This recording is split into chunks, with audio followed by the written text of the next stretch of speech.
दादा की गान गाइबे নি একটা গান গাইতে আছে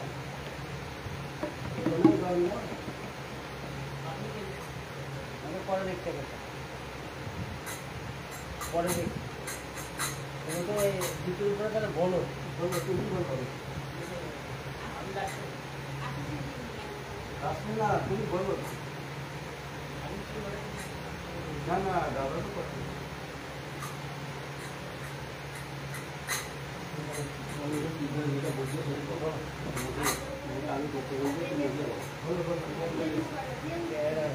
बाबा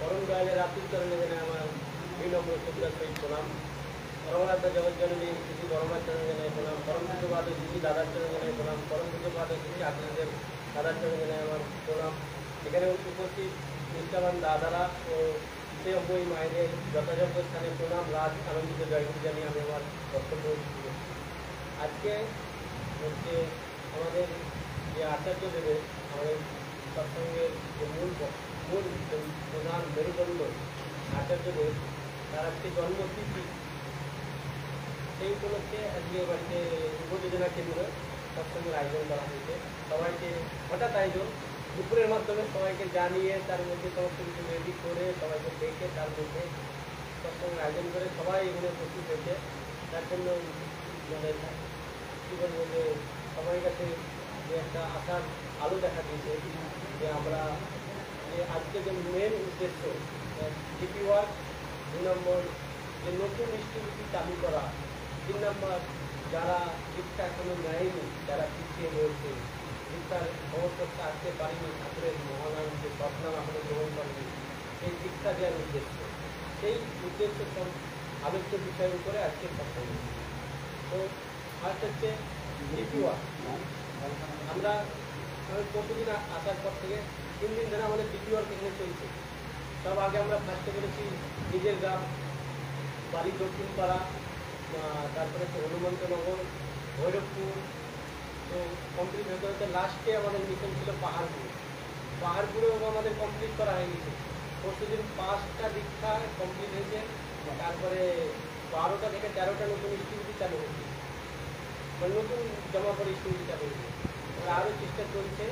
আজকে আমরা বলছিলাম আজকে যে দাদার জন্মতিথি উপলক্ষে দেওঘর থেকে আদেশ দিতে যে আজকে কাজ হবে, সেই উদ্দেশ্যের উপর ভিত্তি করে আমরা আজকে খুব চেষ্টা করেছিলাম। আমাদের সঙ্গে দিয়েছিলেন বাবন দাবি, তারপরে হচ্ছে আনন্দ ঘোষ।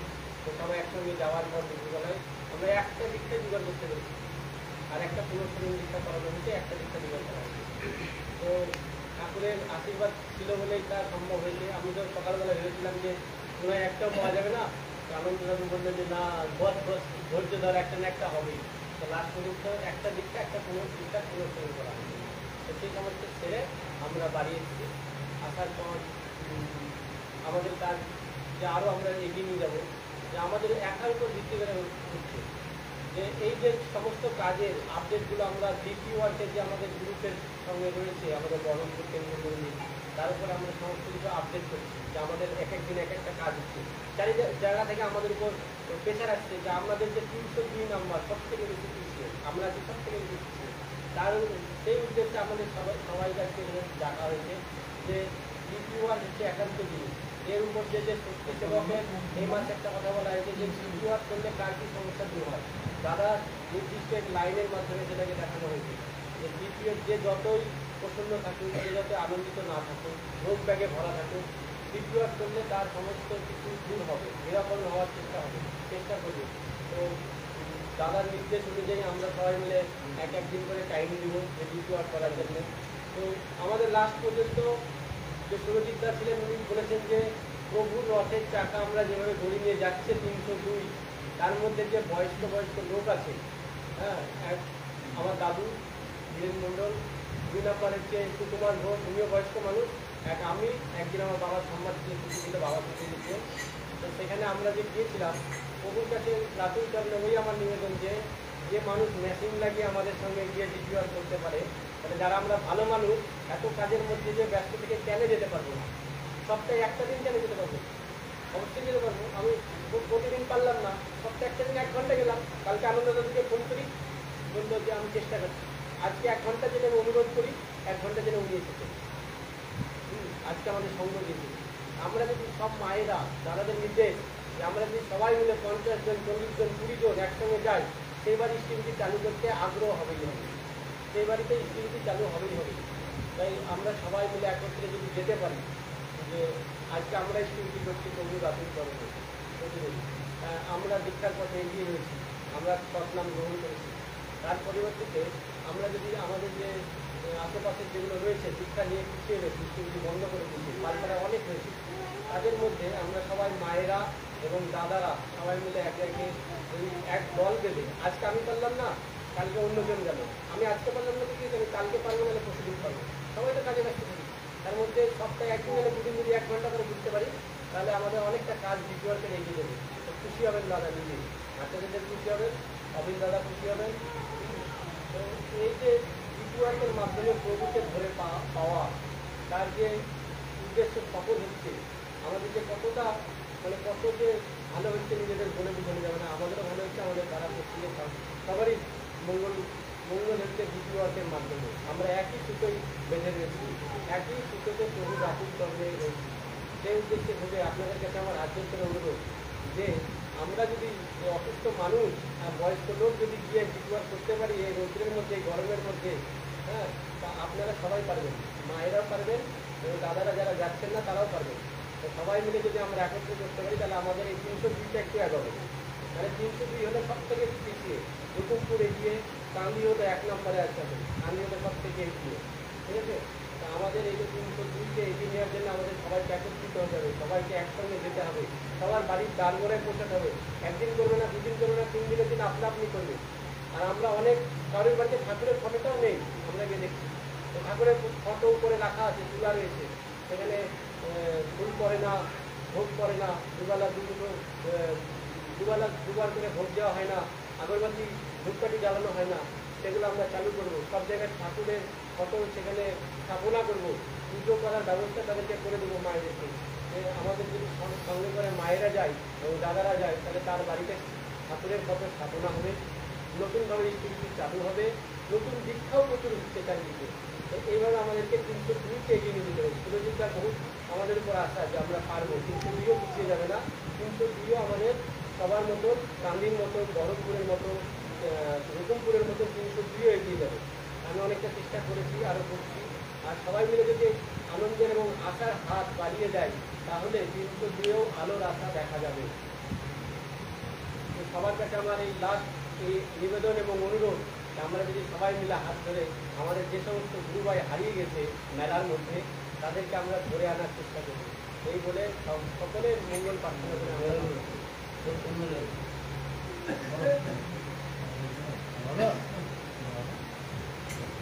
আমাদের অভিজ্ঞতা হবে।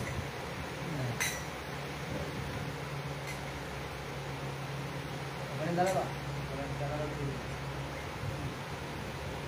आपके तो मामा सब को तो बात करना बहुत मानते हैं और जरूर वन दैट पर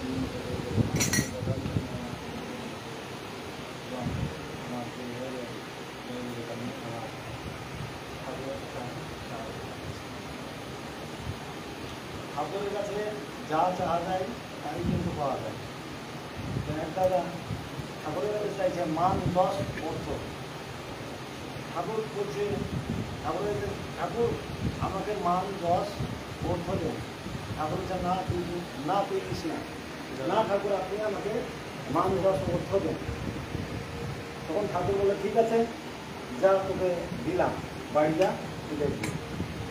উনি বাড়িতে গেল গিয়ে তারপর কিছুদিন পর না ঘর হলো, বাড়ি হলো, জমি জায়গা হলো, সমস্ত কিছু হলো, গাড়ি হলো, ব্যবসা, বড় বড় ব্যবসা হলো, মানে প্রচুর জিনিসপাতি, মানে সে কোটিপতি হয়ে গেল, পুরো কোটিপতি হয়ে গেল, ধনীপতি হয়ে গেল। দিয়ে আস্তে আস্তে আস্তে আস্তে বিশাল বড় লোক হয়ে গেল। দিয়ে অনেকদিন পর আস্তে 50 বছর 60 বছর হয়ে গেছে। দিয়ে তখন আস্তে আস্তে কিন্তু ও কিন্তু এত বড় লোক হয়ে গেছে, ঠাকুরের কথা ভুলেই গেছে। ঠাকুর বলে কোনো মনে নাই, ইষ্টভূতে করে না, কোনো কিছু করে না, ঠাকুর বলে কোনো কিছু মনেই করে না, একদম সব পুরো ভুলে গেছে, এত বড় লোক হয়ে গেছে। আস্তে আস্তে কী হলো, যত বাড়ি গেল, গাড়ি গেল, বউ গেল, ছেলে গেল, মেয়ে গেল, ব্যবসা বাণিজ্য গেলো, আস্তে আস্তে সব শেষ হয়ে গেল। তখন আস্তে আস্তে কী হলো, ওর নিজের গায়ের জামাটা, ড্রেসটাও মানে ছিঁড়া হয়ে গেল, সে ভিক্ষার এড়ে গেল, ভিক্ষুক হয়ে গেল। আস্তে আস্তে বড় বড় মুখে কোচা কোচা দাড়ি, বড় বড় দাড়ি হয়ে গেল, একদম ভিক্ষারি হয়ে গেল।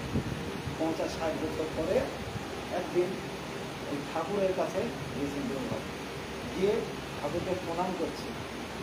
ঠাকুর বলছে, এই তুই অমুক নয়, আগে ঠাকুর আপনাকে যদি আমি ধরে রাখতাম তাহলে আমার সমস্ত কিছু থাকতো। আজকে আমি আপনাকে ছেড়ে দিয়েছিলাম, তাই আজকে আমার কোনো কিচ্ছু নেই। তো ঠাকুরকে যে ধরে রাখবে তার সমস্ত কিছু পাওয়া যাবে। অনেকে আছে অনেক কিছু হয়ে গেলে, সমস্ত হয়ে গেলে, কিন্তু ঠাকুরের কথা ভুলে যায়, ঠাকুরের কথা মনে রাখে। একজন দানবীর রাজা, সে খুব মানে সবাইকে দান করবে, দানবীর রাজা।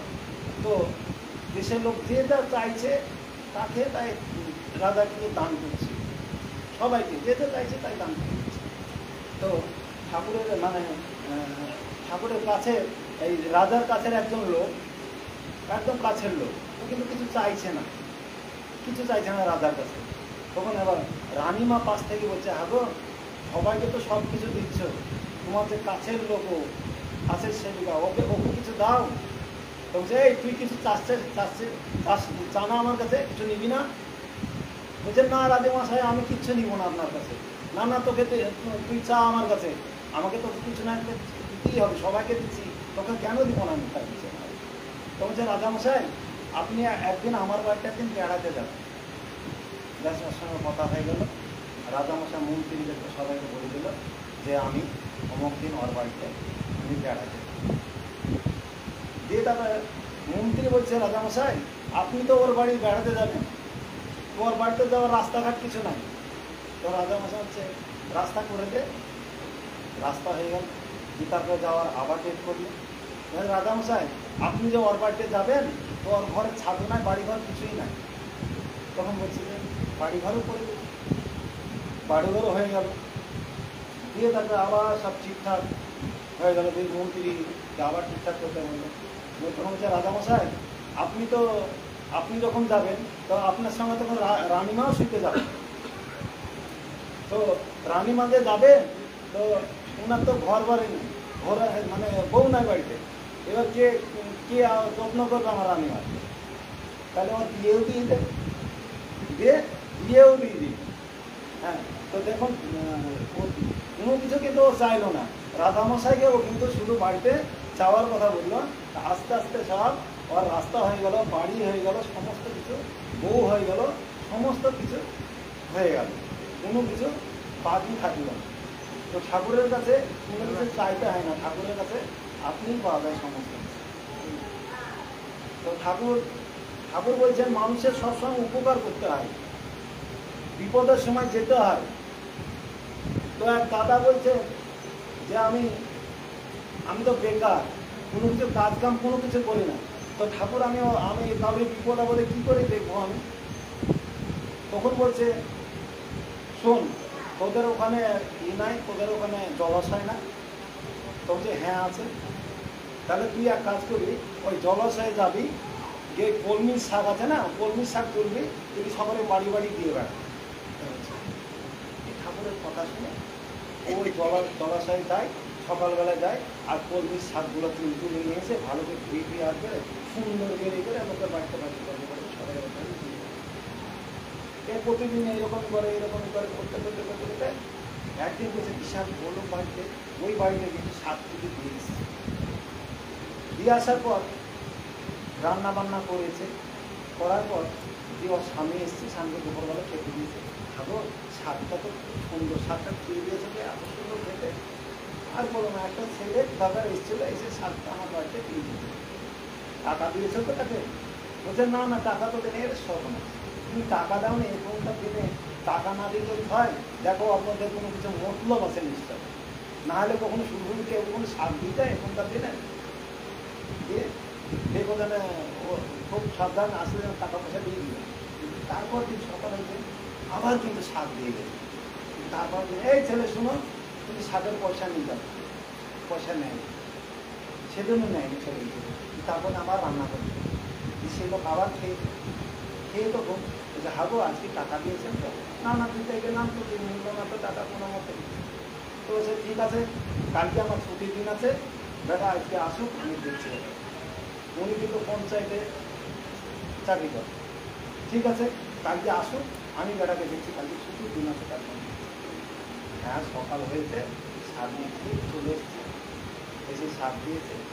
ঠিক আছে, এই শোনো, তুমি যে সার দিচ্ছ পয়সা নেন না কেন? তোমার নিশ্চয় কোনো কিছু মতলব আছে? না আমার ঠাকুর বলেছেন সবারই এরকম ধরে উপকার করতে, তো আমার কাছে তো কোনো টাকা নেই, তাই আমি শাক দিয়ে উপকার করি। তোমার ঠাকুর কে? তো বলছে আমার ঠাকুর হচ্ছে অনুকূল ঠাকুর। হ্যাঁ, তো বলছে অনুকূল ঠাকুর কিন্তু নাম শুনেছে। আস্তে আস্তে ওর সঙ্গে কিন্তু সমগ্র কিছু আলোচনা করতে শুনলে, ওর মুখের কথা শুনতে খুব ভালো লাগছে, এই সুন্দর লাগছে। তখন বলছে এই শোনো, তুমি একটা চাকরি করবে, তাহলে তোমাকে একটা আমি কাজ দিই, দিয়ে ওকে একটা করবো না কেন কাজ, দিয়ে একটা পঞ্চায়েতে একটা ওকে কাজ দিয়ে দিই, দিয়ে সে একটা বড় ঠাকুরের বড় হয়ে গেল। হ্যাঁ, ঠাকুরের সব কিছু কাজ করতে লাগে, আর চাকরি হয়ে গেল, সমাজের কাজ করতে। হ্যাঁ, তো এই বলেই আমি আমার সবারই মঙ্গল কামনা করে আমার আলোচনা মায়েদের মধ্যে কেউ বলবার আছে নাকি? কেউ বলবেন? হ্যাঁ, আপনি বলতে পারেন। কথা বলতে হয়, একটু একটু করে বলতে বলতে এই সুযোগ মাইক লাগিয়ে বড় বড় সৎসঙ্গ আমরা বলতে পারবো সবাই। এইটা বলে আপনি কথা বলেন।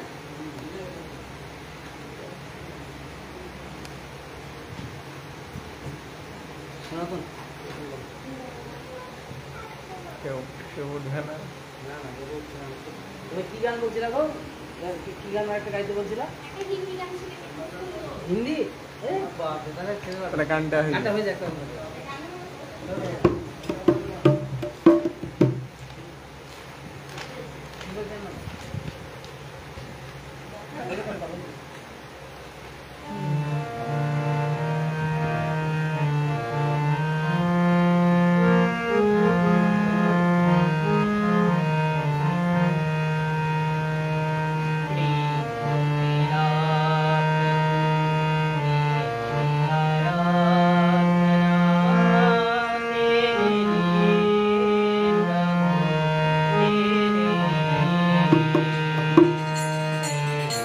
Thank you.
বিশেষ ঠাকুরের পবিত্র পরিকর্মী আমার প্রাণ দুর্ঘাত আক্রমণের মাধ্যমে প্রত্যেকটা মারা আজকে বালিঘাট দাদার নাম নিয়ে অফিস পবন দয়ালে গুণগান গুণকীর্তনে আমরা অনুষ্ঠিত করেছি। আজকে একটি বিশেষ দিনটি হচ্ছে আমাদের বর্তমান আচার্যদের ঠাকুর আমাদেরকে যে আচার্য পরম্পরায় বেঁধে দিয়ে গেলেন, আচার্য পরম্পরায় রেখে গেলেন, সেই আচার্য দেবের আজকে জন্মতিথি। এই বিশেষ দিনে দেওঘরে প্রতি সমারোহের সঙ্গে উৎসব হয়, কিন্তু এবার অত্যাধিক তাপদাহর জন্য দেওঘরে জল সংকট দেখা দিয়েছে। সেই কারণে দেওঘর সৎসঙ্গ আশ্রম থেকে আদেশ দিয়েছে এবছরটা আচার্যদেবের জন্ম তিথি পালন হবে বিভিন্ন জায়গায়। যত সৎসঙ্গ কেন্দ্র, সৎসঙ্গ মন্দির, সৎসঙ্গ বিহার এবং সৎসঙ্গ উপযোজনা কেন্দ্র ওয়াইজ যে এলাকা ভিত্তিক টিপির কাজ করতে হবে।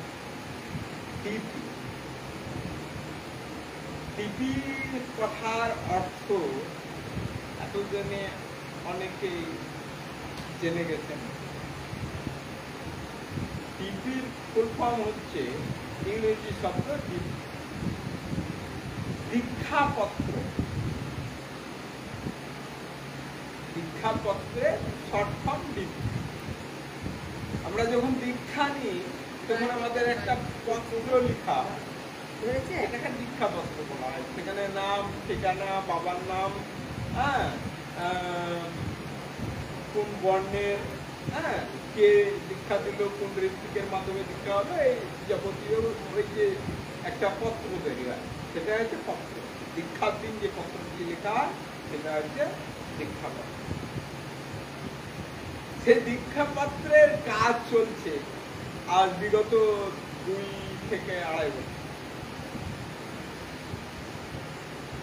কিন্তু আমাদের পরম দয়াল শ্রী শ্রী ঠাকুর অনুকূল চন্দ্র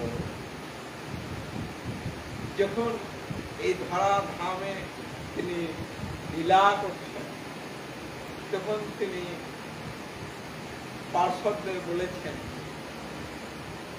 দুয়ারে দুয়ারে দিবি হানা, দুয়ারে দুয়ারে দিবি হানা, দুয়ার তো খুলবে না, হানা দেওয়া ছাড়। ঠাকুরের বাণী আছে যে দুয়ারে দুয়ারে দিবি হানা, দুয়ার তো খুলবে না, হানা দেওয়া ছাড়বে। ঠাকুরের এই চমৎকার একটি বাণী যে আমাদের যে তিনি পঞ্চবিধান দিলেন, সে পঞ্চবিধানটি হচ্ছে যজন যাজন ইষ্টবিধি আর সস্তয়নী সদা আজা। তার মধ্যে হচ্ছে যজন আর যাজন। এই যাজন করতে দুয়ারে দুয়ারে যাওয়ার প্রয়োজন তখনকার দিনে ছিল। তো ঠাকুরের কাছে এসে ভক্তরা বলতো যে ঠাকুর আপনার কথা মানুষকে বলছি, অনেকে আসছে অনেকে আসছে না। তখন তিনি এই বাণীটি দিয়েছেন যে দুয়ারে দুয়ারে দিবি হানা, দুয়ার তো বলবে না, হানা দেওয়া ছাড়বে। ঠাকুরের পঞ্চম পুরুষ বর্তমান অবিন দাদা বাবু, তিনি বলছেন যে ডিবির কাজে যদি কোনো ব্যক্তির কাছে 1000 বার যাওয়ার প্রয়োজন হয় তো যেতে। তো আমাদেরকে সেই রকম ভাবে হয়ে উঠতে হবে। ওই যে অরূপ ভাই বলছিল না যে মানে আমাদেরকে অন্তত 20 জন 50 জন একটা টিম তৈরি করতে হবে, গ্রামে গ্রামে যেতে হবে। ঠাকুরের যে মানে দীক্ষা নিয়েছিল তারা কুম্ভ মেলায় হারিয়ে গেছে, তাই তো? কুম্ভ মেলা হারিয়ে গেছে বলছিল, মেলায় হারিয়ে গেছে, কুম্ভ মেলায় গেলে হারিয়ে যাওয়ার একটা চান্স। তো ঠাকুরের দীক্ষা নিয়েছে যে ঠাকুর মানে কি আমার গুরু, তাই তো? আমার পরম পিতা। আর পরম পিতার যারা দীক্ষা নিয়েছে তারাও আমার ভাই, তাই আমরা বলি গুরু ভাই। একই গুরুর শিষ্য, তাই গুরু ভাই। সেই ভাই, আমার ভাই যদি সরকার ভাই যদি কোনো জায়গায় গিয়ে হারিয়ে যায়, খুঁজবে না? সেরকম ভাবে আমাদের ভাইগুলো যে হারিয়ে গেছে, কিরকম ভাবে হারিয়ে গেছে? বহুদিন আগে, বহুকাল আগে দীক্ষা মিক্ষা হয়তো নিয়েছে। দীক্ষা নেওয়ার পরে কোনো কারণে ভাই যে যাজন করে তাকে দীক্ষা করিয়েছিল, সে যাজকের অভাবে হোক, যে দীক্ষা দিয়েছিল ঋত্বিক দেবতা, সেই ঋত্বিক দেবতার না খোঁজ খবর নেওয়ার ক্ষেত্রে হোক, সে ঠাকুর থেকে ডিটাচ হয়ে গেছে। সেই ডিটাচ হয়ে যাওয়া ব্যক্তিগুলো, তাদেরকে খুঁজে খুঁজে বের করতে হবে। সেই চিরুনি তল্লাশির কাজ শুরু হয়ে গেছে। সেটাই হচ্ছে ডিপি ওয়ার্ক। আমাদের বর্তমান আচার্যদেব, আজকে তার জন্মতিথি। গৌহাটির একটি জায়গায় কিছু গুরু ভাই ওখানে ঠাকুর মন্দির করবে বলে একটা জায়গা কিনেছে। ঠাকুরের মন্দির হবে, সৎসঙ্গ বিহার তৈরি হবে। তো সেই জায়গাটা কিনেছে গুরু ভাইরা, টাকা পয়সা কালেকশন করে। হ্যাঁ, এইবার পাঁচিল দিয়ে রেখেছে, তারপরে টাকা কালেকশন করছে। সৎসঙ্গ তো মানে যে মানে ধরা বাঁধা কিছু নেই। তো ঠাকুরের যখন জোয়ার আসে তখন ভালোই আসে, আর যখন ভাটা পড়ে তো ভাটা পড়েই যায়, এরকম অবস্থা। তো কালেকশনের উপরে ভিত্তি করে সব কিছু হয়। তো কালেকশন হবে, তারপরে মন্দিরের কাজ শুরু হবে। জায়গাটা পড়ে আছে। তো জমি মাফিয়া, ওই এলাকার জমি মাফিয়া, যারা জমিকে মানে কবজা করে নেয়, এতগুলো জমি করে থাকলে সেই জমির উপরে তারা দখলদারি করে এবং সেই জমিটাকে বেহাত করে অন্য জায়গায় তারা ডুপ্লিকেট কাগজপত্র তৈরি করে বিক্রি করে দেয়। এই হচ্ছে জমি মাফিয়ার কাজ। সেই জমি মাফিয়া ওই মন্দিরকে, এই জায়গাকে মানে ক্যাপচার করে রেখে, গুরু ভাইরা গেলে তাদেরকে মানে ন্যায় অন্যায় কথা বলে, হ্যাঁ, কোনো মানে আমাদেরকে ইয়ে করে, তা মাফিয়া তো, হ্যাঁ, তোমার কোন ক্যা করে এই করে ভাব ডন বলে কথা, ভাবছে আমারই ডন কিয়া তার কাছে। গুরু ভাইরা যে সাদা পোশাক, সাদা মাটালো, দুধ ছেঁকে তাড়িয়ে দেয়। বাধ্য হয়ে কি করেছে, বর্তমান যিনি আচার্যদেব, পূজ্যপাদ শ্রী দাদা তখন আচার্যদেব ছিলেন, তার পুত্র এই পাওয়াই দা, তখন আমরা পাওয়াই দা বলে জানতাম। তো এসেছে, তো বাবাইদার কাছে মানে বর্তমান যিনি আচার্যদেব, তার কাছে গিয়েছে, নিবেদন করেছে, ব্যাপারটাকে মানে বলেছে। গিয়ে এবার জিজ্ঞাসা করছে যে ওই যে জমিটা ক্যাপচার করে রেখেছে, তার ফোন নাম্বারটা তোরা আজকে জোগাড় দিতে পারবি আমাকে? জোগাড় করে এনেছিস, তোর কাছে হবে? বলছে, তাদের মধ্যে একজন বললো হ্যাঁ আমার কাছে আছে। তার নাম্বারটা নিল বর্তমান আচার্যদেব, যার আজকে জন্মতিথি, সেই আচার্যদেব তিনি তখন ফোন করে মানে আচার্যদেব তখন আচার্যদেব হননি, বাবাই দাদা ফোন করেছে সেই মাফিয়া, বুঝলেন? ফোন করেছে, এই থেকে ফোন রিসিভ করেছে। ওইদিকে সেই জমি মাফিয়া টেবিলের উপরে পা তুলে সিগারেট মুখে নিয়ে, হ্যাঁ, মানে চেয়ারে হেলানা দিয়ে ব্যাস মানে মনের ফুটে সিগারেট ফুটছে আর ফোনে। এইদিকে থেকে দেওঘর থেকে বাবাই দাদাবাবু, তখন তিনি আচার্যদেব হন, তো বাবাই দাদাবাবু বলেই করছে, একটু বুঝে যাবে। তো তিনি মানে ফোন করেছেন, বলছে হ্যালো জয় গুরু। ও তখন মানে জয় গুরু জান, প্রতিনিধিত্ব জয় গুরু জান। এবার বলছে টেবিল থেকে কাটা নামান গৌহাটি, এখানে জমি ক্যাপচার করে রেখেছে গৌহাটি। আর কোথায়? দেওঘাট।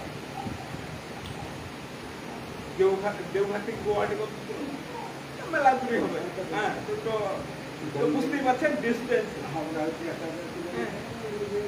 তো মানে বলছে যে আপনি টেবিল থেকে পা নামান আর মুখ থেকে সিগারেটটা খেলুন, দিয়ে আমার সঙ্গে কথা বলুন। দেশে মাফিয়া জিজ্ঞাসা করছে আপনি কোথায়, কোথায় থেকে আমাকে ফোন করছেন? বলছে দেওঘর থেকে। আপনি দেওঘর থেকে ফোন করছেন, বুঝতে পারলেন কি করে, বুঝলেন কি করে যে আমার টেবিলে পা, আমার মুখে সিগারেট? আপনি কি করে দেখতে পাচ্ছেন? বলছে ওইটা কোনো ব্যাপার না, আপনি টেবিল থেকে পা নামিয়ে আমার সঙ্গে ভদ্রভাবে কথা বলুন। তিনি বুঝে গেলেন জমি তো সেই ঠাকুরদের মানে শিষ্যদেরকে, গুরুভাইদেরকে ফিরিয়ে দিলেনই, তিনি ঠাকুরের পথ বেছে নিলেন। তিনি দেওঘরে ছুটে আসলেন, দেওঘরে এসে তিনি দীক্ষা নিলেন, ক্ষমা প্রার্থনা করলেন আচার্যদেবের কাছে, বর্তমান যিনি আচার্য, যার আজকে জন্মতিথি পালন করছেন। তিনি সেই দূরদর্শী, তিনি হচ্ছেন ত্রিকালদর্শী, তিনি সবকিছু দেখতে পাচ্ছেন। কারণ আমাদের দয়াল পরম পিতা পরমেশ্বর শ্রী শ্রী ঠাকুর অনুকূল চন্দ্র তার মধ্যে লীলা করছেন। আমরা বৈষ্ণব শাস্ত্রে পাই অদ্যাবধি লীলা করে গোরা রায়, কোন কোন ভাগ্যবান তা দেখিবারে।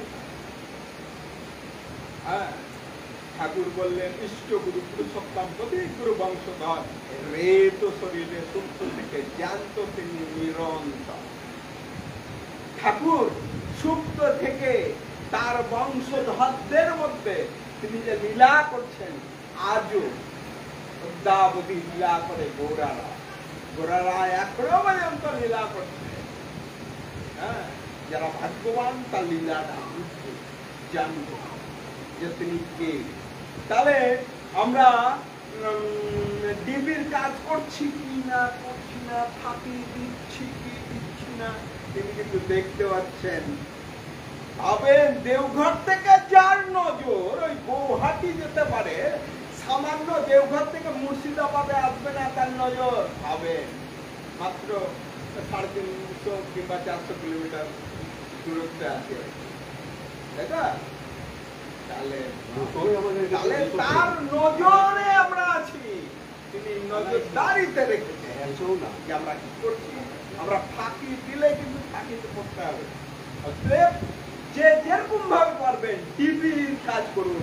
টিভি হচ্ছে এখনকার সময়ের মূল কর্ম, কর্তব্য, যেটা পালন করে চলতে হবে। হ্যাঁ, একটা টাইম ছিল, হ্যাঁ, শুধু মন্দির তৈরি করা, যেটা বর্দার আমলে প্রচুর মন্দির তৈরি হয়েছে, সেই কাল থেকে মন্দির হয়েছে। হ্যাঁ, তারপরে তার পরবর্তী জেনারেশন পূজ্যপাদ শ্রী দাদা, তিনি কথা হয়েছেন, তিনি আচার্য আসনে অধিষ্ঠিত ছিলেন, যার পরে বর্তমান আচার্য তার পিতা। তার কালে শুধু দীক্ষা পর দীক্ষা, দীক্ষা পরিক্রমা চলেছে। তিনি পিতৃ আজ্ঞা পালন করার জন্য, পিতৃ পিতৃসত্য পালন করার জন্য রামচন্দ্র যেমন বনবাসে গিয়েছিল 14 বছর বনবাসে, তেমন মতন তিনি সেই 100 দিনের দীক্ষা পরিক্রমায় বেরিয়েছিলেন। হ্যাঁ, কত লক্ষ যেন দীক্ষা? 4,82,000 তিনি যা কথা বলেছিলেন তখনকার আচার্যদের, তার থেকে তাদের পিতৃসত্য পালনের তার আজকে জন্মতিথি আমরা অতি সমারোহের সঙ্গে পালন করছি। যদি ভুল কিছু বলে থাকি সবটাই আমার, আর যদি ভালো কিছু বলে থাকি সব আমার পরম পিতা। সবাই ভালো থাকবেন, সবার মঙ্গল কামনা করি আমার প্রভুর রাতুল চরণে। জয়।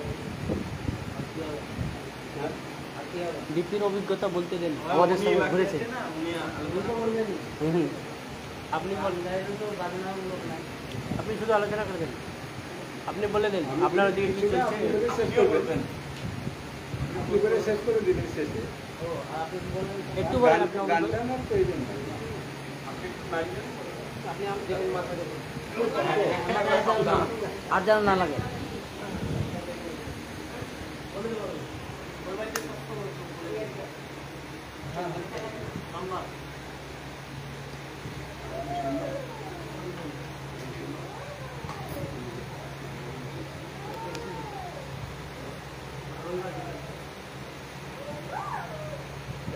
পরম প্রেমময় শিশু ঠাকুর, পরমারাধ্যা জগদ্দেবী শিশু বর্মা, পরম পূজ্যপাদ শিশু বর্মা, পরম পূজ্যপাদ শিশু আচার্যদেব, পরম পূজ্যপাদ শিশু আনন্দা, সকলের রাতের চরণে প্রতিযোগিত নাম জানে।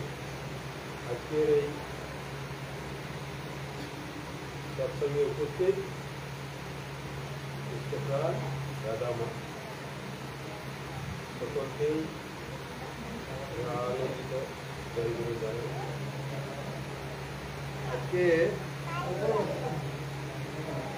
আজকে হলো আমাদের বর্তমান যে আচার্যদেব, হ্যাঁ, তার 57তম জন্মতিথি আজকে।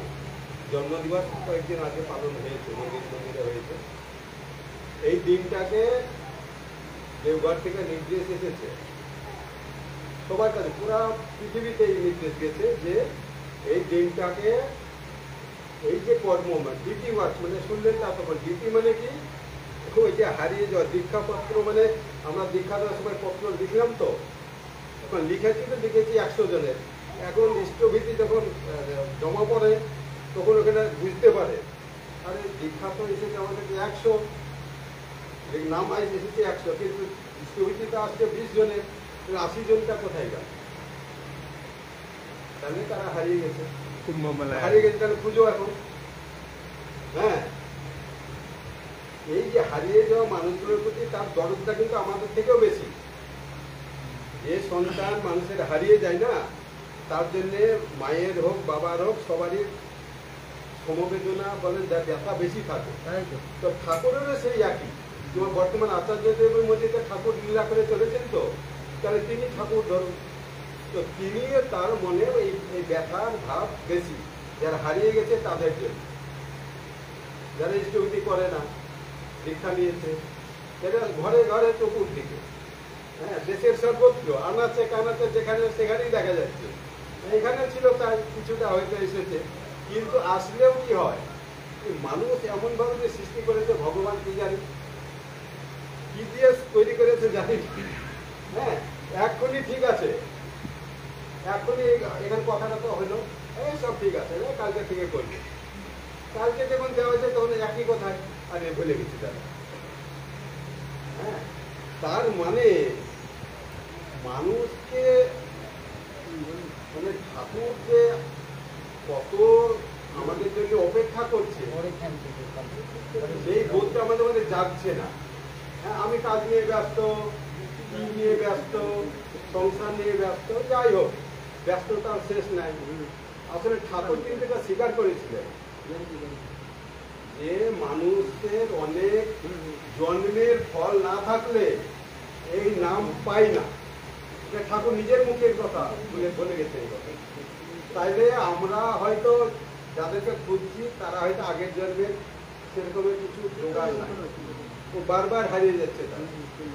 কিন্তু বারবার আমাদের চেষ্টা করে, ওই যে 100 বার 1000 বার এই কথাটা কিন্তু মিটিং যখন হয়েছিল দেওঘরে 2022-এ, অনেকদিন ধরে মিটিং হয়েছে, কখনো মুর্শিদাবাদে, কখনো আসামে, কখনো উড়িষ্যা, বিভিন্নভাবে মিটিং হয়েছে। এবং মিটিংয়ে এই কথাগুলো বারবার তখন বলেছিলেন যে একবারে হবে এই কথাটা তো প্রশ্নই নাই, সবার যাওয়ার দরকার হতে পারে এবং পিঠে বস্তা বেঁধেও যেতে হতে পারে, তো মার খাওয়ারও সম্ভাবনা আছে। বারবার হয়তো গেলে পরে মারও খাইতে হতে পারে, আর বারবার আমি পারবো না করবো না বলছে, বারবার আসছে, তো সেই জন্য মার খাওয়ার সম্ভাবনা হয়তো আছে। এই কথাগুলো আগে থেকে তারা সব জানেন, তো তারা তো ভবিষ্যৎদর্শী, তারা আগের কথা চিন্তাদর্শী, বর্তমান ভবিষ্যৎ অতীত সব খবরই জানেন তারা। আগামীতে কি হবে কি না ঘটনা এইগুলো তারা জানেন, সেই জন্য ওই ভয় বলছে। কালকে একটা বাড়িতে গেছিলাম, আমিও গেছিলাম মনীন্দ্রনগরে, তার সঙ্গে আমার বন্ধুত্ব অনেক ছিল, এক জায়গায় বসি, এখনো বসি। আর দীক্ষা দেওয়া তো আমি তার সময় দীক্ষাও দিয়েছিলাম আমার যাজন করে, তখন ওই আচার্যদের তো যে ওইখানে 100 দিনের যে প্রোগ্রাম ছিল বহরমপুরে 5ই জানুয়ারি 2016, তার মিয়া বিবি দুইজনকে, স্বামী স্ত্রী দুইজনকে। আমার একটু দরদ আছে যে আমার সময় দীক্ষা মানুষটা কৃষ্ণবিধি করেছিল কিছুদিন, তারপরে আর করে না। তো যাই হোক, কালকে দীঘা তিন মন্ডলে গেছিলাম আমি, নৃসিংহ মন্ডলরা আর বাসুদেব মন্ডল বলে একজন কেউ আছে ওই গ্যাস গোডাউনের পাশে। তো তার নামও মন্ডল, দুটাই মন্ডল, ওয়েল্ডিং এর দোকান আছে ওইটা পঞ্চান্ন, তার ভালো বডি বডি। হ্যাঁ, তো গেলাম, যাওয়ার পরে উনি মানে সাংঘাতিক গরম।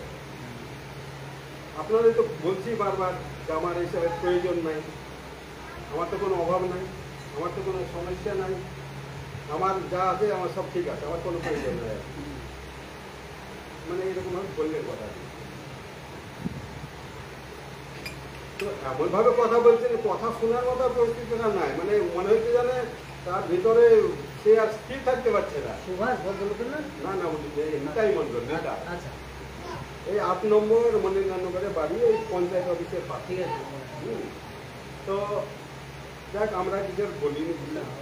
একটু পরে বৌদি এসে বললেন একটু চা খা, তো ঋষিমদা খুব গরম, না চাটা খাবো না। অবশ্য প্রয়োজন ছিল না, কারণ আমি একটু আগে চা খেয়ে হয়েছি, যেটা ঠিকই।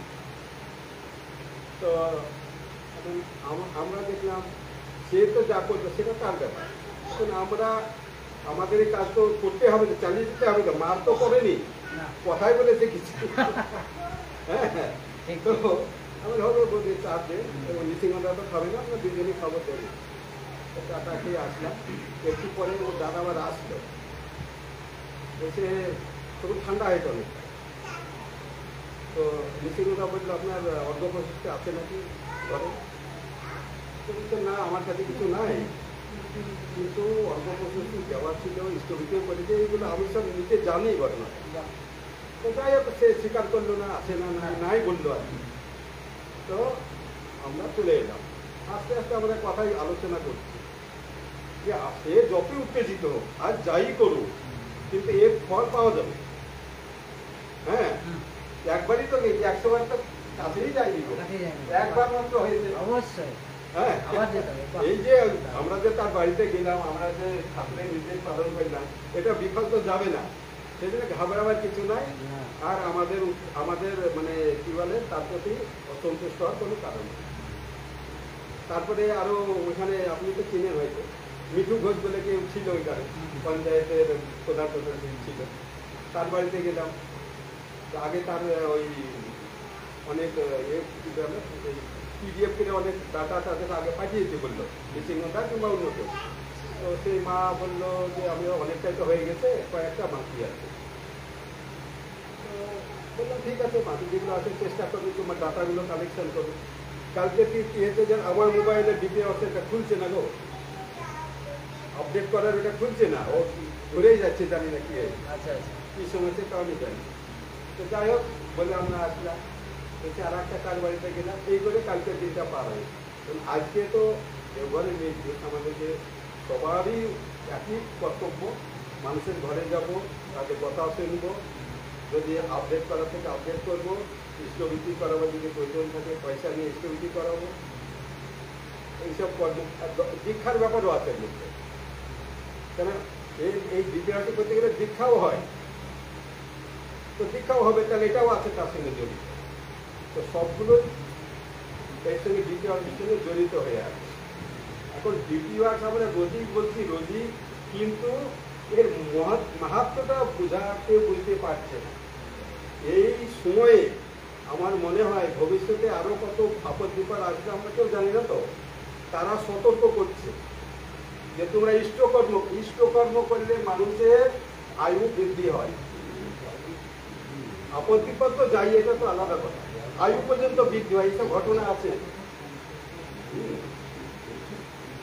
রোগ এই যে আমাদের পায়ের ব্যথা রোগ সবারই আজকাল, বেশিরভাগ ঘরেই বেশি পায়ের ব্যথা।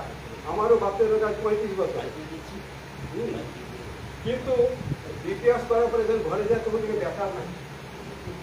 হ্যাঁ, এটা কিন্তু সত্য কথা, মিথ্যা কথা না। করে দেখেন হয় কিনা। হ্যাঁ, এক মা এরকম খুব অসুস্থ, মানে ঘরেই থাকে, কোথাও যায় না। তো দেওঘরে গিয়ে নিবেদন করেছে আচার্যদেরকে, তাকে আমার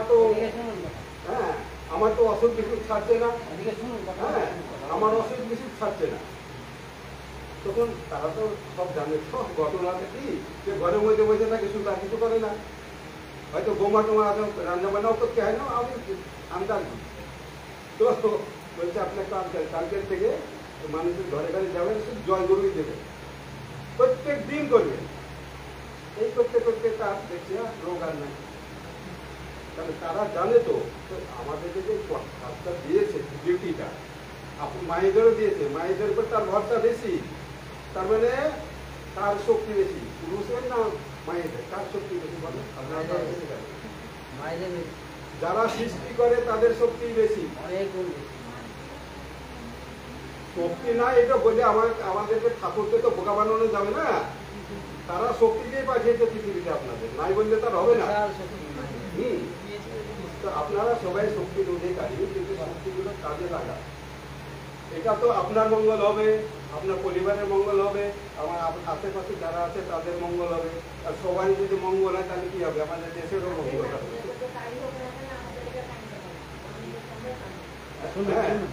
তো আমাদেরকে দেখুন এইভাবে করতে বলছি, কিন্তু আমরা করছি না। তবু যে কোনো অজুহাতেই হোক, কর্ম হোক, গরম হোক, যাই হোক, আমিও কিন্তু আজ 10 দিন থেকে কিন্তু আমি থেমে নাই, আমি প্রত্যেক দিন বের হয়, গরম ঠান্ডা আমিও বুঝিনি এখন। হ্যাঁ, কালকেও গেছি, পরশু দিনে গেছি, আজকেও এসেছি, মানে ঘুমাতেও যাইনি। আসলে ঘুমটাও আমাদের শত্রু, জানেন তো, আলস্যতা, নিদ্রা, অসময় নিদ্রা, সবগুলোই আমাদের শত্রু। ডিপ্রেস করতে গেলে সবগুলোই পালাবে, এই শত্রুগুলো সব দূরে যাচ্ছে। হ্যাঁ, তো চেষ্টা করুন আশপাশে কমসে কম একটা ঘরে যাওয়ার চেষ্টা করুন, বলুন কিছু কথা। হ্যাঁ, নাও বলুন দেওঘরে চলো গো মা, দেওঘরে নিয়ে যাবো। দেওঘরে নিয়ে গেলে তাদের অনেক পরিবর্তন হবে মনে। হ্যাঁ, যারা এই মানে অশ্রদ্ধা করছে তাদের ভিতরে শ্রদ্ধার ভাব থেকে উঠবে। তো এইসব কাজগুলো তো করা যাবে তো নাকি? আজকে ঘটনা একটু বলি, আজকে তো আমাদের সকালের থেকে ডিউটি লাগার কথা সবাই। তো আমি সুকুমার দাস 6:30 আমাকে রিং করছে যে আপনি এখানে যাননি? না দাদা, আমি তো যাইনি, আমি তো অনেকের সঙ্গে কথা বলেছিলাম, ও বললো 7টা 7:30 আসলে হবে। তো আমি ঠিক আছে, আমি যাবো, রেডি হয়েছি। আমি 7টা 20 এসেছি। তারপরে যাই হোক, কিছুক্ষণ পরে আমরা গেলাম ওইদিকে পাহাড়পুরে গিয়ে এখন কারোকার বাড়ি, একদিনের বাড়িতে জিজ্ঞেস করেন দাদা আপনারা কেমন আছেন? বলছে আমরা ভালো নাই। তাই বললাম, এখন ভালো নাই এর জন্য দায়ীটাকে ঠাকুর। আমাদের অসুখ ছাড়ছে না, আমাদের ছেলেমেয়েরা কথা শুনছে না, আমাদের উন্নতি হচ্ছে না, আমাদের ব্যবসা চলছে না, এর দায়ীটাকে ঠাকুরই। ঠাকুর আমাদের জন্ম দিতে পৃথিবীতে পাঠিয়েছে, তবে সেই দায়ী হবে। আমরা ঠাকুরকে দায়ী করছি তো, ভালো না বললো। তো দেখেন ভালো না থাকার যুক্তি আছে। এই যে রান্না বান্না মায়েদের শক্তির আধারগুলো দেখেন না, এই যে তাদের হাতে কি কি অস্ত্র আছে দেখেন, তারা ঘরের পরিবারের সকলের সেবা শুশ্রূষা করে, ভাতও রান্না করে, খাওয়াই দাওয়াই খাইয়ে দেয়, আর খাওয়ার ব্যবস্থা করে দেয়। এই যে ভাত যখন রান্না করে, অন্ন হচ্ছে জীবন্ত লক্ষ্মী, অন্নটাকে বলছে জীবন্ত লক্ষ্মী, জীবন্ত। সেই জন্য হাতে দেবঘরে আমরা অত মানুষদের করি না, তো তাদের যদি হাতে ভাত লাগে ওই পর্যন্ত হাত ধোয় তারা। যদি নিচে পড়ে থাকে তো ওর পর্দার আমরা শুনেছি পর্দা ধুয়ে দিয়ে গেছে, তাহলে জীবন্ত লক্ষ্মীকে ওইভাবে মর্যাদা দিতে পারে। এখন যেসব ঘরে যে সমস্যাগুলো আছে না, তাদের যদি স্টাডি করা যায়, ঘরে গিয়ে দেখা যায় এই কিছু না কিছু ঘটনা আছে। রান্না বান্নার ওই যে মানসিকতা, আমি রান্না করছি মন যাচ্ছে কোথায় টাকা পাবো, কোথায় পয়সা পাবো, কাকে ঠকাবো, কাকে কি করবো, এইসব মন নিয়ে যদি রান্না করা হয় আর সেইটা প্রসাদ তো না, সেটা বিষ হয়ে গেল। দেখতে কিছু বোঝা যাচ্ছে না বাইরে থেকে, অমৃতটাও বোঝা যাবে না, বিষটাও বোঝা যাবে, খাইলে পরে তার ক্রিয়াতে বোঝা যাবে। ওই যে বিষ হয়ে গেল। এখন বিষ যদি রোজই খায় কেউ বাড়ির সবাই, সব বিষাক্ত হয়ে যাবে, তাহলে তাদের ভিতরে কি অসুখ বিসুখ এসে যাবে, অবনতিও আসবে। তাহলে আমাদেরকে অমৃতের সন্ধান যেতে হবে। তার মানে ঠাকুরের সঙ্গে যুক্ত হয়ে নাম ধ্যান করতে করতে আমাদেরকে ওইটাকে অমৃত করে তুলতে হবে, প্রসাদ হিসাবে গণ্য করতে হবে। তাহলে কি হবে, তাহলে যে খাবে তার প্রসাদের মতো গুণ তার ভিতরে সৃষ্টি হবে, অসুখ বিসুখও দূরে যাবে, হ্যাঁ, আপদ বিপদও দূরে যাবে, গ্রহ দোষও কাটবে। এইগুলো মিথ্যা কথা একটাও না, এইগুলো সত্যি কথা। যে ঘরে অসুখ বিসুখ যায় না, অবনতি হতেই থাকে, তার কারণ কিছু না কিছু আছে। আর মেন কারণ কিন্তু মায়েদের উপরে থাকে। মেন কারণ মানে ওই যে রান্না বান্নার ব্যাপারটা সাংঘাতিক। রুটি ছাতু মুড়ি এইসবের কিছু নাই, কিন্তু অন্যের ব্যাপারে সাংঘাতিক ব্যাপারগুলো আছে। হ্যাঁ, সেই জন্য কি বলে, আমরা যখন সপ্তমী মতো গ্রহণ করেছি তখন যে দীক্ষা সপ্তমী মতো দিয়েছে আমাদের, কি বলেছে, সপা নিজে রান্না করে খাবে তাই। তারপরে এরকম সম্ভাবনা আছে। তো সপা খাওয়ার উদ্দেশ্য এটাই, আমি নিজে রান্না করবো, নিজের মানে ঠাকুরের নাম ধ্যান করতে তার প্রসাদের মতো ফল পাবো। হ্যাঁ, কথাগুলো একটা মিথ্যা না, এগুলোই আসল কথা। এইগুলো মেনে চলবে, দেখবেন সংসার সুখেরই হবে, অসুখ বিসুখও দূরে যাবে। ঠাকুর বলছে এইগুলো সব ইচ্ছা করলে, এই মানে কি বলে, মানে দুঃখকে ইচ্ছে করলে তাড়িয়ে দেওয়া যায়। তাড়িয়ে দেবেন আপনারা এখন থেকে। মানুষের ঘরে যাবেন, তাদের কথা বলবেন, ওই এইদিকে ওইদিকের কথা বলার কোনো প্রয়োজন নেই। ঠাকুরের কথা যাই, জয়গুরু দিলেও একটা ঠাকুরের কথা হবে। তারপরে বলবেন, কথা না দিলে বলবেন চলো দেবঘরে যাবো, আমরা দেবঘরে যাই, ইচ্ছা আছে তোমরাও চলো। তো এইভাবে চলবেন। তো সময় অনেকটা হয়ে গেছে, ঠাকুরের রথচরণে এখানে উপস্থিত সকলের মঙ্গল কামনা করি। সবাই ভালো থাকুন, জয় গুরু। খুব সুন্দর সুন্দর কথা শুনলাম আমরা, সময়ও শেষ। ঘটনা হচ্ছে যে অরূপ আমাকে তো উদ্ধার করলো আজকে, টিকিট কাজ তো আমি করতে পারি না, অচল মানুষ। তা যাই হোক, অরূপ বললো যে এরকম বসবো আমরা, এটা আজকে মিটিং চলছে, কিন্তু এটা আজকে কিন্তু সৎসঙ্গ না, প্রার্থনা করতে হয়, প্রার্থনাটা আমি করলাম আমরা, কিন্তু মিটিং। বিশেষ কথা হচ্ছে মায়েদের ক্ষেত্রে, এই এদিকে অন্য কথা চলবে না কারণ, কিন্তু মায়েদের ক্ষেত্রে সবাইকে বলছি অহল্যা পাশানি ছিল, এটা তো আপনারা সবাই জানেন। কত কিলো পাষাণ চাপানো ছিল তার বুকে, জানা আছে? ক কিলো পাথর চাপানো ছিল তার বুকে, জানা নাই তো? আর কারোরই জানা নাই, তাই না? কিন্তু আপনারা জানেন যে অহল্যা পাষাণ ছিল। তাহলে ভেবে দেখুন আমরা কেমন ধর্ম পালন করি। তোদের ফোন আসতো, একটু পরে করো। তাহলে অহল্যা পাশানি ছিল এক নম্বর, বলছি সেটা। ভগবান রামচন্দ্র যখন আসলেন তখন অহল্যা পাষাণ থেকে উদ্ধার হলো, মানে পাষাণ চাপা দেওয়া ছিল, তুলে ফেলে দেওয়া হলো পাষাণটা, তাই তো আমরা বুঝি। কিন্তু তা কিন্তু নয়, অহল্যা পাষাণী ছিল, ঠাকুরের কাছে না এলে আমরা জানতে পারতাম না। পাষাণী ছিল মানে সে প্রবৃত্তির জালে ভুলের পথে সে একবারে ভুলাক্কার হয়েছিল। ওই যে যেমন আপনার জমি মাফিয়া, যেমন সে ব্যবহার এমন একটা করছিল, মানুষের সঙ্গে কেমন করে ব্যবহার করতে হয় জানে না, ওই যে ওকে বলে পাষাণ চাপা। ভালো মানুষের সঙ্গে পড়ে তখন কি হলো যে সেগুলো প্রবৃত্তি তার খসে চলে গেল। ভালো মানুষের সঙ্গে যখন দুটো কথা তার কাছে শুনলো, তখন বুঝলো যে এটা পথ বাদে, তখন ভালো পথে চলে আসলো। এই হচ্ছে অহল্যা পাষাণ। আজকের দিনে যদি কেউ গোপাল পুজো করে থাকেন, এদিকে কান দিতে হবে, শ্রীকৃষ্ণ পুজো, এটা কম করে দরকার হবে, আমার বলার পেপার কম করো। আজকে যদি কেউ গোপাল পুজো করে থাকেন, তাহলে গোপাল পুজো কিন্তু এই দীক্ষাপত্রের যে ডিপি ওয়ার্কের কাজ, এটাই হচ্ছে আসল গোপাল পুজো। যে গোপালের পুজো আমরা যে মূর্তিতে করছি, সেই মূর্তিতে তিনি পূজা খাচ্ছেন না, চাইছেন না, নিচ্ছেন না। কেন নিচ্ছেন না? কারণ হচ্ছে ওষুধ একটা এক্সপায়ারি দেওয়া থাকে, ওষুধের কথা বুঝুন ভালো করে। ওষুধের একটা এক্সপায়ারি দেওয়া থাকে, সেই এক্সপায়ারিটা হয়ে গেলে, ওষুধের ডেটটা পার হয়ে গেলে সেই ওষুধ যদি খান উল্টো কাজ করবে।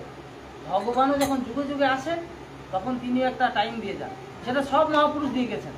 সব মহাপুরুষ, ভগবান রামচন্দ্র, শ্রীকৃষ্ণ, বুদ্ধ, যিশু, মোহাম্মদ, শ্রী চৈতন্য, রামকৃষ্ণ সবাই সময় দিয়ে গেছেন, এই সময় পর্যন্ত এই ধর্মটুকু চলবে। ভগবান শ্রীকৃষ্ণ বলেছেন, যখন যখন ধর্মের গ্লানি হয় আমি আসি। আজকে কোন রূপে কোথায় তিনি আছেন এটা ভেবে দেখতে হবে। যদি তিনি এসে থাকেন, আজকে শ্রীকৃষ্ণের একটা কথা পালন করে চলেন, একটা হিন্দু হাত তুলে বলবেন যে আমি পালন করি। ঠাকুর অনুকূলচন্দ্র বাদ দিয়ে, কিন্তু ঠাকুর অনুকূলচন্দ্রের দীক্ষা নিয়ে যেটা করছেন সেটা বললে কিন্তু হবে না, সেটা বাদ দিয়ে শ্রীকৃষ্ণকে ধরে শ্রীকৃষ্ণের কোন কথাটা পালন করেন। আজকে একটা যিশু ভক্তকে যদি বলেন যে যিশুর কোন কথা একটা পালন করেন, একটা পৃথিবী খুঁজে মানুষ পাবে না। নবী ভক্ত যারা আছে তাদেরকে যদি জিজ্ঞাসা করেন যে নবীর একটা বাণী পালন করে চলেন, একটা মুসলমান দেখান, সারা পৃথিবীতে পাবেন না। একেই বলে ধর্মের গ্লানি। এই ধর্মের গ্লানি হয়েছে, তাই ধর্মের মহাপুরুষ আবার এসেছেন, তিনি যে নিয়ম দিচ্ছেন সেটাই হচ্ছে পূজা, সেটাই হচ্ছে প্রকৃত পূজা। আর তিনি কি বলছেন, দীক্ষাপত্র মানে মানুষের দ্বারে দ্বারে গেলে আমাদের অহংকার পাতলা হবে, মানুষের অভাব দূর করা যাবে। একটা বাড়িতে একটা বুড়িমা সুগারের রুগী করে পচে মরছিল, একজন ওই রিপোর্ট করতে করতে খুঁজে গিয়ে ঘরের মধ্যে গিয়ে দেখছে ওই অবস্থা। তাকে সব গুরু ভাইদের ডেকে পরিষ্কার করে হসপিটালে নিয়ে গিয়ে ডাক্তার দেখিয়ে তাকে সুস্থ করে তুললেন। বলুন তো, সারা জীবন যদি সারা 24 ঘন্টা যদি বাড়িতে বসে গোপাল পুজো করেন, তাহলে ওই উদ্ধার হতো? ওই মেয়েটা উদ্ধার হতো? বয়স্ক মাটা হতো না? তাহলে এই ডিপির কাজ দিয়ে দেখেন গোপাল পুজো সঠিক হচ্ছে কিনা, ভেবে দেখার দিন এসেছে। তা আজকে তিনি যে এই যুগে যেই কথা নিয়ে তিনি এসেছেন, যে ধর্ম আমাদেরকে দিয়েছেন, সেটা করাই হচ্ছে ওই রামকে পুজো করা, শ্রীকৃষ্ণকে পুজো করা, সব পুজো আছে এই দীক্ষাপত্রের মধ্যে, এই ডিপির কাজেই সব কিছু আছে। তাই আমরা যা কিছুই করি না কেন, এইটা আমাদের মুখ্যম করে চলবো। যদি আমরা শ্রীকৃষ্ণকে ভালোবেসে থাকি, ধর্মকে মেনে থাকি, তাহলে এইগুলো করলেই কিন্তু ধর্ম, এর বাইরে হতে পারে না। একটা ছাত্র পাস নাই ফেল, দুটো দিক তো, এটা না করলে ধর্ম থাকবো না তার কাছে। জেনে রাখুন, এক কথাই শেষ, যে হিন্দু হন, মুসলমান হন, বৌদ্ধ হন, খ্রিস্টান হন, প্রত্যেকের কিন্তু একটাই কাজ, মানুষের দ্বারে দ্বারে যাওয়া। খুব সাংঘাতিক। তবে আমাদের গুরু ভাইদেরকে খুঁজতে হবে, ওই পয়সার জন্য কিন্তু ঠাকুর পয়সা চাওয়ার জন্য কিন্তু পাঠাচ্ছেন না। ইষ্টবিধি যারা করে তারা আনন্দে থাকে, আমি যেমন চরম আনন্দে আছি, চরম আনন্দে থাকে, এক কথায় শেষ। ওই কোটিপতিও আমার সঙ্গে এমন তো আনন্দে নেই, এত মানুষের ভালোবাসা, এত কিছু। এই ইষ্টবিধিটা কোনো রকম তিনি গ্রহণ করেন, তাই এত সুন্দর জিনিস তিনি দিয়েছেন। তাই এইরকম সকলে যেন আনন্দ থাকে, সেই আনন্দকে তবে আনন্দ বলে ভাবা যাবে। আমার আনন্দ নিয়ে কিন্তু বসে থাকলে হবে না। সকলের মঙ্গল প্রার্থনা করছি, আজকের মতো এখানে শেষ করছি। জয় গুরু।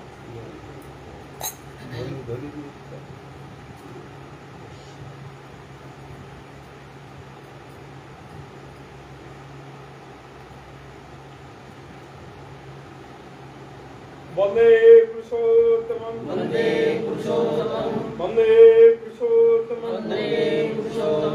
বন্দে পুরুষোত্তম পরম প্রেমময় শ্রী শ্রী ঠাকুর গোচন্দ্র জি কি পরম প্রেমময় শ্রী শ্রী ঠাকুর গোচন্দ্র জি কি পরম প্রেমময় শ্রী শ্রী ঠাকুর গোচন্দ্র জি কি পরমারাধ্যা জগজ্জননী শ্রী শ্রী পরমা কি পরমারাধ্যা জগজ্জননী শ্রী শ্রী পরমা কি পরমারাধ্যা জগজ্জননী শ্রী শ্রী পরমা কি পরম পূজ্য পাদ শ্রী শ্রী বরদা কি পরম পূজ্য পাদ শ্রী শ্রী বরদা কি পরম পূজ্য পাদ শ্রী শ্রী বরদা কি পরম পূজ্য পাদ শ্রী শ্রী আচার্য দেব পরম পূজ্য পাদ শ্রী শ্রী আচার্য দেব পরম পূজ্য পাদ শ্রী শ্রী আচার্য দেব সাত সঙ্গত সাত সঙ্গত সাত সঙ্গত বন্দে পুরুষোত্তম বন্দে আর্য বন্দে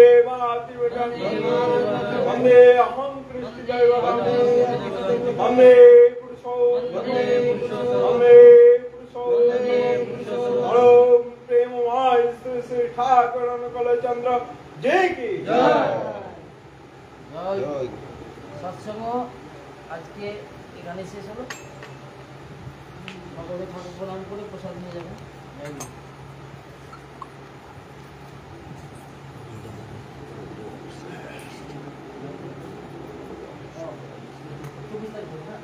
আচ্ছা, একটা ঘোষণা আছে। হ্যাঁ, আগামী 24 তারিখ এই ব্রিজের ওই পারে মহারাজপুরে সৎসঙ্গ আছে আমাদের সুমিত হনুমন্তনগর সুমিত প্রামাণিকের বাড়িতে। আর মেয়ে জন্মিয়েছে ভালোভাবে, তার উদ্দেশ্যে, তার মঙ্গল প্রার্থনায় এই সৎসঙ্গ হয়। সবাই জানেন।